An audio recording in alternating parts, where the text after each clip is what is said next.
ஐயா நீங்க எத்தனை தூரம் விட்டு விலகினாலும் இறை வந்து உங்களை விடாமல் இறுக்கி பிடிச்சுக்குது இல்லையா? அந்த ஐயப்பன் சார்ந்த ஒரு கேள்வியை என்னுடைய சகோதரி கேட்கணும்னு ஆசையா ரொம்ப நேரமா காத்துட்டு இருக்காங்க. கேளுங்க, சொல்லுங்க. ஏன்னா யாத்திரை அப்படின்றது எல்லா கோவிலுக்குமே நம்ம போறோம் சார். ஆனா சபரிமலைக்கு போகும்போது மட்டும் இந்த இருமுடி கட்டி யாத்திரை போகணும் அப்படின்னு சொல்றாங்க. அதுக்கு பின்னாடி இருக்கிற காரணம் என்ன சார்?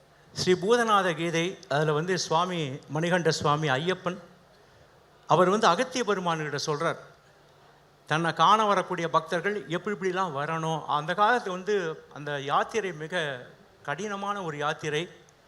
இவ்வளோ இப்போ இருக்கிற ஃபெசிலிட்டிலாம் அப்போ கிடையவே கிடையாது.